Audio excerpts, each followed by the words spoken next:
بسم اللہ الرحمن الرحیم۔ آج کا سبق ماضی کی اقسام کے بارے میں ہے۔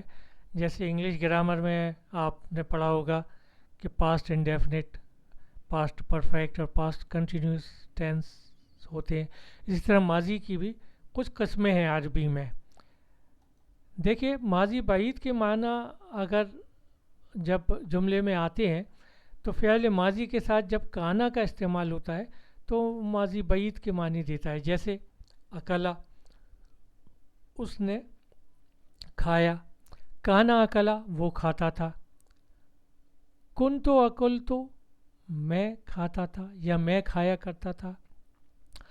کن تو اکلت الکباب، میں کباب کھایا کباب یہاں مفعول ہے، اور عربی میں یہ عربی کا ہی لفظ ہے کباب۔ کن تو اکلت الکباب، میں کباب کھایا کرتا تھا یا میں کباب کھاتا تھا۔ اچھا، پہلے بھی ہم جملہ فعلیہ میں پڑھتے آ رہے ہیں کہ اگر اسم ظاہر ہو، فاعل کوئی اسم ظاہر ہو تو صرف پہلا اور چوتھا صیغہ فعل کا استعمال ہوگا۔ مذکر کے لیے پہلا فعلہ، مؤنث کے لیے چوتھا فعلت۔ جب یہ صیغے ورب میں اگر جملے میں آپ کو ورب کی جگہ نظر آئے تو آپ سمجھ لیجئے کہ امکان ہے اس کا کہ آگے فاعل کوئی اسم ظاہر ہوگا، اور اگر ان دو کے علاوہ کوئی 12 صیغے کوئی فعل کے استعمال ہو رہے ہیں، فعلا، فعلو یا فعلتا، فعلتا، فعلتی، یہ اس طرح فعلتو، فعلنا، اس طرح کا کوئی ان دو صیغوں کے علاوہ 12 صیغے استعمال ہو رہے ہیں تو پھر فاعل ظاہر نہیں ہوگا، پھر وہ ضمیر پوشیدہ ہی ہوگا اسی ورب کے ساتھ۔ دیکھیے آگے اس کی مثالیں آئیں گی، تو پہلے یہ دیکھ لیجئے کہ ماضی قریب کے لیے قد استعمال ہوتا ہے۔ ماضی بعید ہم نے پڑھا، کانا استعمال ہوتا ہے فعل ماضی کے ساتھ تو ماضی بعید کے معنی دیتا ہے۔ ماضی قریب کے لیے قد استعمال ہوتا ہے، جیسے خلقہ، اس نے بنایا، اس نے تخلیق کیا۔ قد خلقہ، اس نے بنایا ہے۔ قد خلقنا، ہم نے بنایا ہے، ہم نے تخلیق کیا ہے۔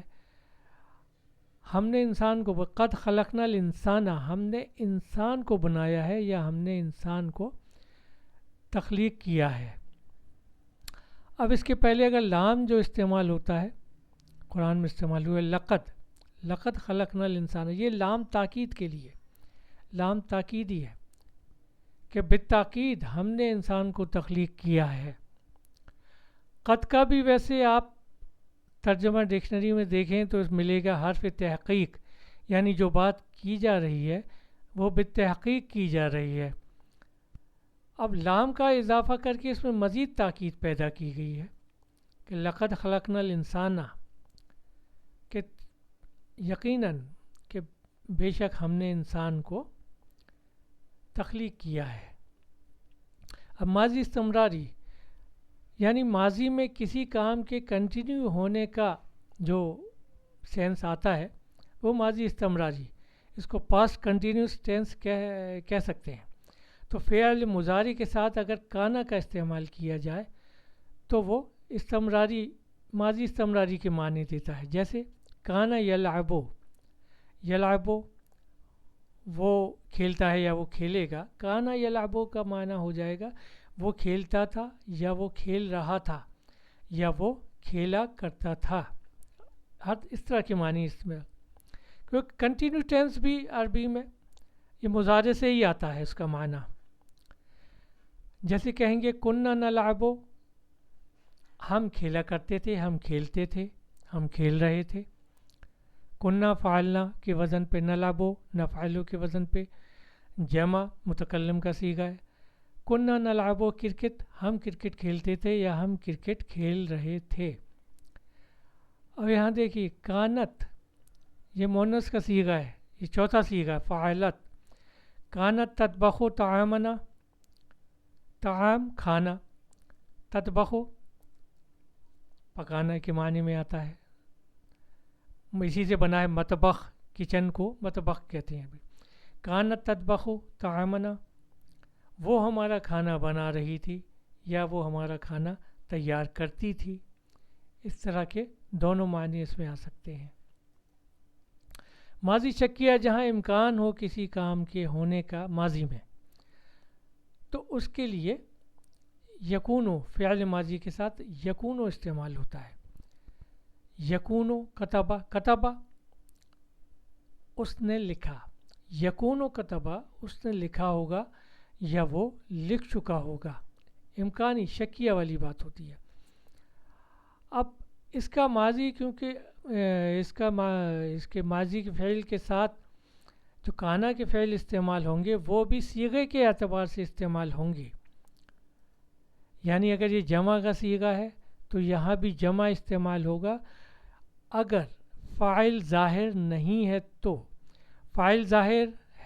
فاعل اسم ظاہر ہے جیسا کہ ہم پہلے بتا چکے ہیں، تو پھر تو پہلا اور چوتھا صیغہ ہی استعمال ہوگا، فاعلہ اور فاعلت کے وزن پہ. اب یہاں دیکھیے تیسرا صیغہ استعمال ہو رہا ہے یکونون.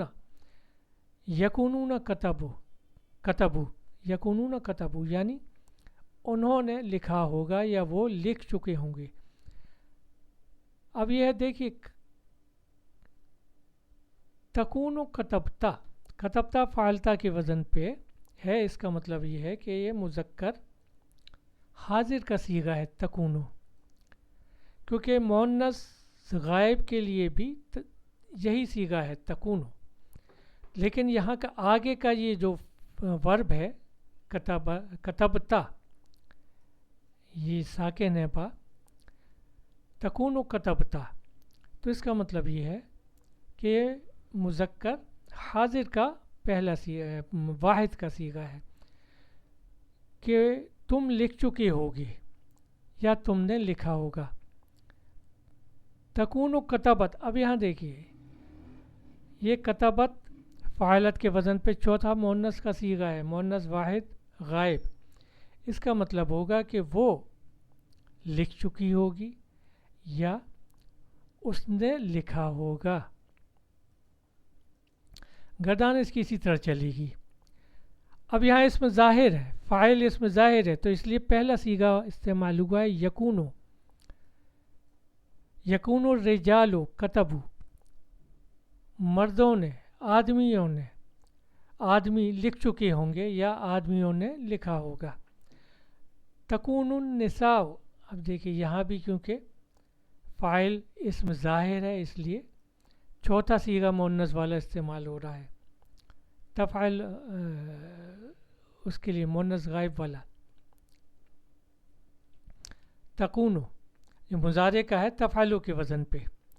تکون النساء کتبنا، یہ جمع کا صیغہ مؤنث کا، کہ ان عورتوں نے لکھا ہوگا یا وہ عورتیں لکھ چکی ہوں گی. انشاءاللہ ماضی کی کچھ اور اقسام کے بارے میں ہم آئندہ سبق میں پڑھیں گے. وآخر دعوانا ان الحمد للہ رب العالمین.